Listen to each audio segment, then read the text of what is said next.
Hello दोस्तों, welcome back to stories by Neeli. आज की कहानी कविता जी की है और ये कहानी दरअसल कविता जी की सहेली रचना के साथ हुई थी। कविता जी एक फिज़िक्स की प्रोफेसर थी एक कॉलेज में और उनकी सहेली थी रचना, जिसने एक नए घर में शिफ्ट किया था। और जब से वहाँ उस घर में आई थी, कुछ ना कुछ अजीब सा होने लगा।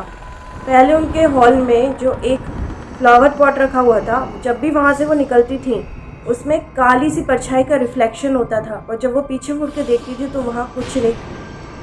इसके अलावा जब वो रात में सो रही होती थी तो ऐसा लगता था जैसे किसी ने उनका कंबल खींचा। जब वो उठकर देखती थी तो बेड पर ऐसे निशान होते थे जैसे वहाँ कोई बैठा हो।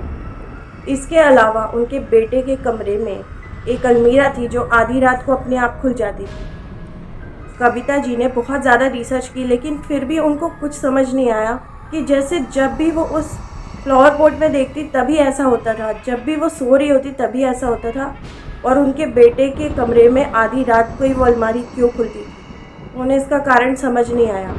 फिर जो कविता जी की सहेली थी रचना, उन्होंने एक साइकिक को अपने घर बुलाया। जब साइकिक ने वहाँ पर जांच पड़ताल की तो उन्हें पता चला कि दरअसल उनका घर हॉन्टेड नहीं है, बल्कि वो फर्नीचर हॉन्टेड था जो उन्होंने अपनी एक दूसरी सहेली से डिस्काउंट में लिया था। साइकिक ने रचना जी को बोला कि वो तुरंत ही इस फर्नीचर को बदल दें।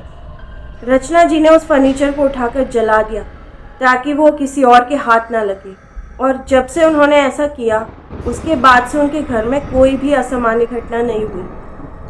तो ये थी आज की first story. Thank you for listening.